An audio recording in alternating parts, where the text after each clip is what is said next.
Merhaba sevgili izleyiciler. Bugünkü videomuzda İslam tarihinde çok özel bir yer tutan bir hikayeyi ele alacağız. Süleyman Peygamber ve Sebe Kraliçesi Belkıs'ın hikayesi.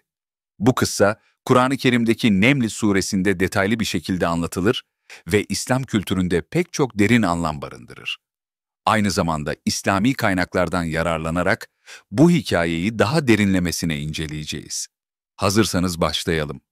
Süleyman Peygamber kimdir?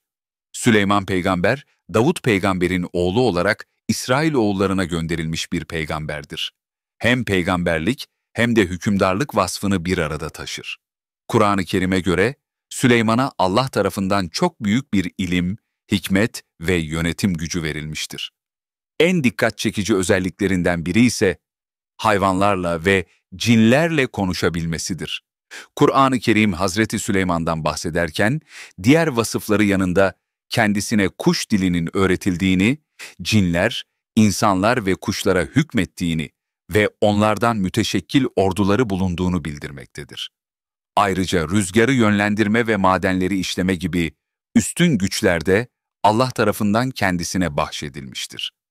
Kur'an-ı Kerim başta olmak üzere tefsir, hadis, tarih ve Kısas-ı Enbiya kitaplarında bir hükümdar peygamber olarak Hz. Süleyman'dan ve onun üstün vasıflarından genişçe bahsedilmektedir. Kur'an'da 17 yerde ismen geçen Hz. Süleyman'ın Davud'un varisi olduğu, üstün kılındığı, şükreden, salih, hakim, anlayışlı bir kul olduğu bildirilmekte, keskin zekası, engin bilgisi ve hikmetiyle karmaşık meseleleri kolayca çözüme kavuşturma yeteneğinden söz edilmektedir. Allah diğer peygamberler gibi Süleyman'a da vahide bulunmuş ve onu da diğerleri gibi doğru yola iletmiştir. Kur'an, Süleyman'ın güzel bir kul olduğunu, daima Allah'a yöneldiğini, Allah katında büyük değeri ve güzel yeri bulunduğunu belirtmektedir. Hazreti Süleyman'ın babasına varis oluşu ve babasının kendi yerine onu seçmesiyle ilgili çeşitli rivayetler nakledilmiştir. Allah, Hazreti Davud'a 13 soru göndermiş ve bu soruları oğlu Süleyman'a sormasını istemiş, şayet bunları bilirse kendisinin yerine geçeceğini Davud'a bildirmiş, Süleyman da soruların hepsini doğru şekilde cevaplamıştır. İslam kaynaklarında Hazreti Süleyman'ın 12 veya 13 yaşlarında tahta geçtiği, Suriye'den İran'a kadar uzanan bölgeye, hatta bütün dünyaya hakim olduğu, dünyanın ikisi mümin, ikisi kafir, 4 kişinin egemenliğinde bulunduğu, müminlerin Süleyman ve Zülkarneyn, kafirlerin Nemrut ve Buhtun Nasır olduğu rivayet edilmektedir. Süleyman'a verilen nimetler ve onun üstünlükleri bağlamında Kur'an'da yer alan bilgilere göre Süleyman, "Rabbim, beni bağışla, bana benden sonra kimsenin ulaşamayacağı bir hükümranlık ver. Şüphesiz sen daima bağışta bulunansın," diye dua etmiş. Bunun üzerine biz de istediği yere onun emriyle kolayca giden rüzgarı, bina kuran ve dalgıçlık yapan şeytanları, demir halkalarla bağlı diğer yaratıkları emrine verdik. Buyurulmuş ve işte bu bizim bağışımızdır. İster ver, ister elinde tut. İfadesiyle yetkinin tamamen kendisinde olduğu belirtilmiştir. Hazreti Süleyman'ın emrine kasırga gibi esen rüzgar verilmiştir ki bu rüzgarın sabah gidişi bir ay, akşam dönüşü de bir ay sürmektedir. Hazreti Süleyman, cinlerden ve insanlardan oluşan ordusu sayesinde hakimiyeti altına aldığı bölgeleri muhteşem bir saraydan yönetiyordu. Bu saray, dönemin en ileri tekniği kullanılarak üstün bir estetik anlayışıyla inşa edilmiştir. Sarayda göz alıcı sanat eserleri ve görenleri hayran bırakan değerli eşyalar mevcuttu. Ayetlerde bu konuda verilen bilgileri şöyle özetlemek mümkündür. Hazreti Süleyman, ordularıyla birlikte Karınca Vadisi'ne doğru bütün mahiyetiyle birlikte rüzgar tarafından uçurulan bir halı üzerinde yol almakta ve kuşlar tarafından güneşten korunmakta iken bir noktadan başına güneş ışıkları gelince oraya bakar ve Hüdhüd'ün yerinde olmadığını fark eder. Yapılan soruşturmada kuşların yöneticisi olan Akbaba onu bir yere göndermediğini söyleyince Hazreti Süleyman öfkelenir. Hüdhüd'ü mutlaka cezalandıracağını veya öldüreceğini bildirir ve kuşların efendisi Kartal'a Hüdhüd'ü bulmasını emreder. Kartal havada Yemen'den dönen Hüdhüd'le karşılaşır. Beraberce Hazreti Süleyman'ın huzuruna gelirler. Hüdhüd Hazreti Süleyman'a onun bilmediği Sebe ülkesinden haber getirdiğini, bu ülkeyi bir kadının yönettiğini söyler ve onların dini inançları hakkında bilgi verir. Bunun üzerine Hazreti Süleyman Hüdhüd'e bir mektup vererek Sebe'ye götürmesini ve oradaki yöneticilerin nasıl bir karar alacaklarını öğrenmesini ister. Neml suresinde bahsi geçen bu mektup şu ifadelerle başlar. Bismillahirrahmanirrahim.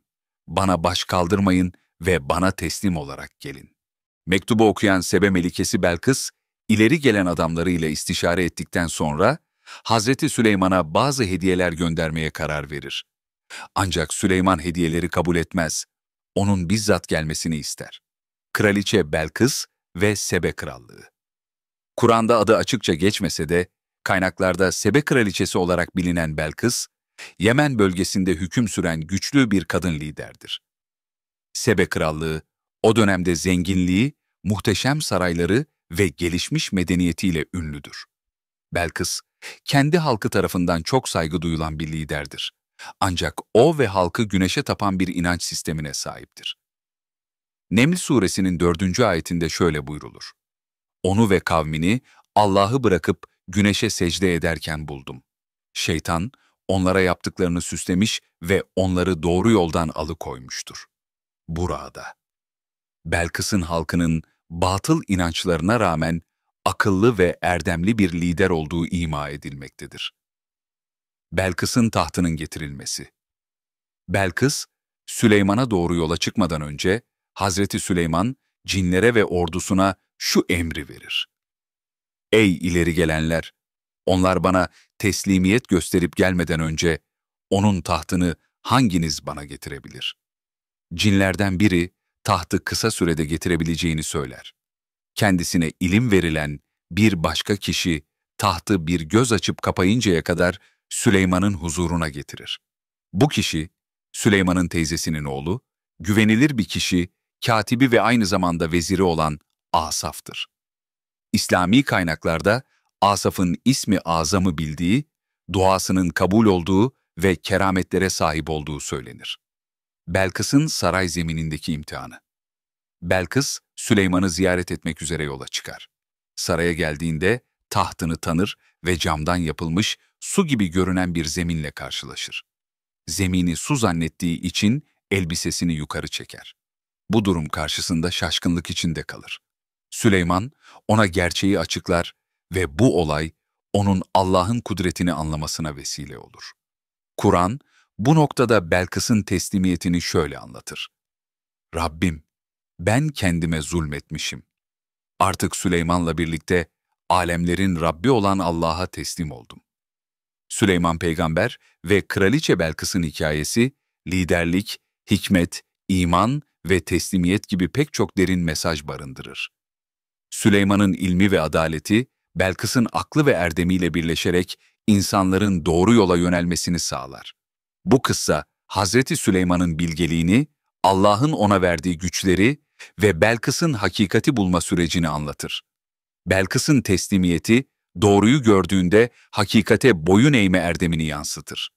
Ayrıca bu hikaye liderlik, adalet ve Allah'a teslimiyet gibi ahlaki dersler içerir.